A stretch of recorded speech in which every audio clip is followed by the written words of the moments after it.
नमस्ते दर्शक महानुभावहरू, मेरो नाम गणेश राम सुवाल हो। म कम्प्युटर इन्जिनियर। अहिले तपाईँहरूलाई नेपाल विद्युत प्राधिकरणले ग्राहकहरूको घर घरमा मिटर रिडिङ गर्न आउँदा जुन प्रयोग हुने खालको मसिन छ, ह्यान्डल डिभाइस छ, त्यसको बारेमा छोटकरीमा जानकारी लिन गइरहेको छु। नेपाल विद्युत प्राधिकरणले आफ्नो ग्राहकहरू, ग्राहस्थ ग्राहक र 3 फेज ग्राहकहरूको जुन मासिक रिडिङ गर्न आउनुहुन्छ, उहाँहरूले प्रयोग गरिने जुन सानो खालको जुन पोर्टेबल ह्यान्डल डिभाइसको बारेमा आज जानकारी दिन गइरहेको छु। नेपाल विद्युत प्राधिकरणले प्रयोग गरिने जुन ह्यान्डल डिभाइस छ, त्यो डिभाइस एनालोजिक्स कम्पनीको राइडर भन्ने डिभाइस प्रयोग गरिन्छ। यो डिभाइसमा हेर्दाखेरि विभिन्न खालको सेक्सन्सहरू छ। यहाँ पहिला सुरुमा के देखाएको छ भने अनलाइन स्पट बिलिङ मेसिन्स भनेर देखाएको छ। अनलाइन बिलिङ स्पटको जस्ट मुनि चाहिँ नेपाल विद्युत प्राधिकरण, नेपाल इलेक्ट्रिसिटी अथोरिटी देखाएको छ। त्यस्तै गरी एनालोजिक्सको लोगो छ। अनि यो जुन छ नि पेपर कटर अथवा पेपर रोल, यहाँ चाहिँ प्रिन्टिङ हेड छ जहाँबाट चाहिँ बिल प्रिन्ट भएर आउँछ। त्यस्तै गरी अर्को राइडर 2i भन्ने इन्फर्मेसन दिएको छ। Analogics company, property of Nepal electricity authority भनेर लेखिएको छ। त्यस्तै गरी यहाँनिर हाम्रो डिस्प्ले छ। यो चाहिँ 3.5 इन्चको TFT डिस्प्ले भनेर भन्छौँ, थिन फिल्म ट्रान्जिस्टर डिस्प्ले भनेर भन्छौँ। त्यस्तै गरी अर्को सेक्सन छ किप्याड, जहाँबाट चाहिँ हामीले डिभाइसमा इनपुट दिने, सेलेक्सन्स गर्ने, अन गर्ने, अफ गर्ने कुराहरू गर्न सकिन्छ। यो डिभाइसले हेर्दाखेरि, यसको साइडमा हेर्दाखेरि यो पोर्ट छ। यो चाहिँ हाम्रो डाटा केबल राख्ने हो। डाटा केबल जहाँ चाहिँ हामीले कम्प्युटरबाट डाटा राख्नु पर्यो अथवा यहाँको डाटा कम्प्युटरमा राख्नु पर्यो भने प्रयोग गरिन्छ। त्यसै गरी यो चार्ज गर्ने पोर्ट भयो। यसको पछाडि हेर्दाखेरि यहाँ चाहिँ हाम्रो क्यामेरा दिएको छ। अलि राम्रै खालको 2.0 मेगापिक्सलको क्यामेरा छ। त्यसै गरी यो फर्स्ट लाइट छ। अँध्यारो ठाउँमा तपाईँको मिटर रिडर साथीहरूले रिडिङ गर्नु पर्यो भने यो लाइट बालेर पनि गर्न सकिन्छ।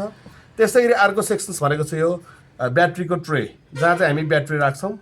ब्याट्री राख्ने भनेको यो भयो। यो भनेको एनालोजिक्स कम्पनीको एनालोजिक्स टेक इन्डिया लिमिटेडले बनाएको ब्याट्री छ। यो 5.7 भोल्टको 5200 mAh वाला ब्याट्री छ। यसमा चाहिँ के हुन्छ भने यो 4वटा पिन रहेको हुन्छ। यो ब्याट्री रिचार्जेबल ब्याट्री हो। कम्पनीको अनुसार एकचोटि फुल चार्ज भइसके पछाडि यो ब्याट्री चाहिँ 100, 200, 250सम्म रिडिङ गर्नलाई चाहिँ पुग्छ यसले चाहिँ। अब यो ब्याट्री यहाँ राखेर हामीले यो डिभाइसलाई चाहिँ पावर दिने काम गरिन्छ है, पावर दिन्छौँ। अब यो ब्याट्रीलाई ढकनीले ढाक्नु पर्यो। यो कभर छ। यो कभर चाहिँ हामीले यसरी क्लोज गरेर राख्न सक्छौँ। यो तारहरू एकदमै मिलाएर राख्नुपर्छ। यो पोर्टेबल डिभाइस एकदमै सेन्सिटिभ छ। यसलाई काम गर्दाखेरि एकदमै ध्यान दिएर गर्नुपर्ने हुन्छ है। यो भयो।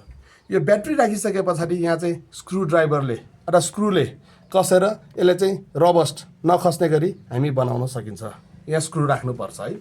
त्यसरी डिभाइसको अगाडिपट्टि हेर्दाखेरि यो जुन लोगो रेखा छ त्यो ढकनी खोलिसके पछाडि यहाँ चाहिँ पेपर राख्ने ट्रे हुन्छ। त्यो पेपर राख्ने ट्रेमा चाहिँ हामीले यो जुन पेपरको रोल भनिन्छ, यो रोललाई चाहिँ हामीले प्रयोग गर्न सकिन्छ। यो रोल यहाँ राखेर हामीले के गर्छौँ त बिलहरू निकाल्छौँ। अब यो एउटा पेपर रोलले लगभग 125 ग्राहकहरूको रिडिङ चाहिँ गर्न सकिन्छ। 125वटा बिलहरू प्रिन्ट गर्न सकिन्छ। अब यो डिभाइसहरू सामान्य मर्मत गर्नलाई चाहिने आवश्यक कुराहरू भनेको जस्तै अब यसमा प्रयोग हुने यो चार्जर भइहाल्यो।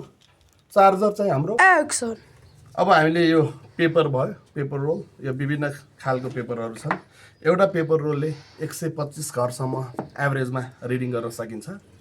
यो पेपरलाई राख्ने तरिका एउटा बिल प्रिन्ट गरेर सरलाई देखाउँछु। यो बिल प्रिन्ट गर्न चाहिँ पहिला सुरुमा यो डिभाइस अन गर्नु पर्यो। अब यो डिभाइसलाई अन गरेर हामी एउटा बिल प्रिन्ट गर्छौँ। पहिला सुरुमा यो अन बटन थिच्नु पर्यो। यो थिचिसकेपछि यहाँको डेट टाइमहरू आउँछ। टच स्क्रिन टच गर्ने। यसमा चाहिँ हाम्रो मसिन आइडी दिएको हुन्छ, नेपाल विद्युत प्राधिकरण लेखा हुन्छ र यसको भर्सन्सहरू 1.1510 देखाएको हुन्छ है। यसमा टच गरेपछि यहाँ इन्फर्मेसनहरू हुन्छ। अब यहाँ हामीले प्राधिकरण दिएको युजर नेम, पासवर्डहरू राखेर हामीले चाहिँ यसले बनाउन सकिन्छ। यसको युजर नेम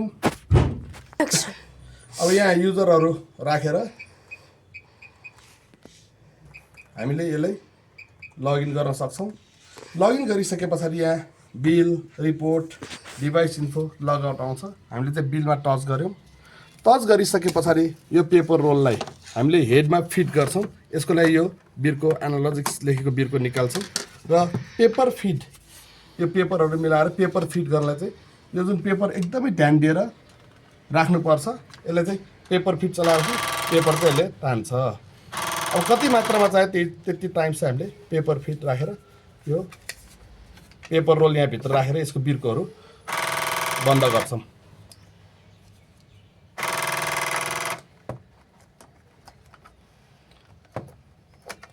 अब यति गरिसके पछाडि अब मिटर रिडिङ गर्न रेडी भइसक्यो।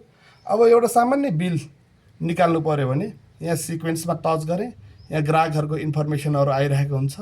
यो सेलेक्ट गरिसके पछाडि हामी बिल प्रिन्ट गर्छौँ। एउटा बिल प्रिन्ट गर्न लगभग 25 सेकेन्ड जति लाग्ने देखिन्छ। यो बिल प्रिन्ट हुँदैछ। यहाँ बिल सम्बन्धी थुप्रै खालको इन्फर्मेसनहरू रहेको छ।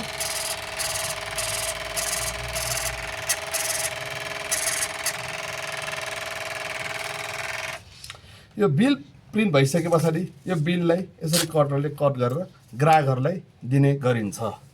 अब यो बिल एकचोटि अब निकालिसकेपछि त्यसको फेरि डुप्लिकेट बिलहरू निकाल्न सकिन्छ। यो बिल निकाल्न सकिन्छ। त्यसरी अब डिभाइसहरू मर्मत गर्नलाई चाहिने आवश्यक सामग्रीहरू भनेको यो स्क्रु ड्राइभर, स्क्रु खोल्नलाई चाहिने ड्राइभरहरू। त्यसै गरी सामान्य समस्याहरू आयो भने अब अधिकांश समस्याहरू हेड, डिस्प्ले, ब्याट्रीमा समस्या आएको देखिन्छ। यो हेडहरू छुट्टै यसरी पनि किन्न पाउँछ, यसरी किन्न पाउँछ। यो प्रिन्टिङ हेड भनेर भनिन्छ। यो एप्सन कम्पनीको M190G मोडलको ब्याट्री हो, यो प्रिन्टर हो। यो प्रिन्टरले, यो डट म्याट्रिक्स प्रिन्टरले हार्ड कपी आउटपुट दिन्छ। त्यसै गरी अर्को भनेको यो 3.5 इन्चको TFT डिस्प्ले भनेर भन्छौँ। यो टच सेन्सिटिभ छ। यो चाहिँ क्यापासिटी भन्छ। हामीले फिङ्गरले टच गरेपछि यो कोअर्डिनेटहरू सेलेक्ट हुन्छ, आइकनहरू सेलेक्ट हुन्छ। यसमा डाटा केबल, पावर केबल दिएको हुन्छ। यो मदरबोर्ड, डिभाइसको मदरबोर्डमा हामी जोड्छौँ है, यो जोड्छौँ। त्यस्तै गरी यसलाई चाहिने, यो मर्मत गर्न चाहिने हामीले स्क्रुहरू, आफ्नो टुल्सहरू सबै रेडी गरेर हामी के गर्छौँ, डिभाइसहरू बनाउँछौँ। दर्शकहरू, यसरी चाहिँ हामी नेपाल विद्युत प्राधिकरणले प्रयोग गर्ने मिटर रिडिङ डिभाइसहरूलाई चाहिँ आफैले आफ्नो शाखा प्रशाखामा सामान्य रूपमा सरसफाइ गरेर राम्रोसँग ह्यान्डल गरेर मर्मत गर्न सकिन्छ र यसको ड्युरेसन लाइफ बढाउन सकिन्छ। धन्यवाद। नमस्कार दर्शक महानुभावहरू, धन्यवाद।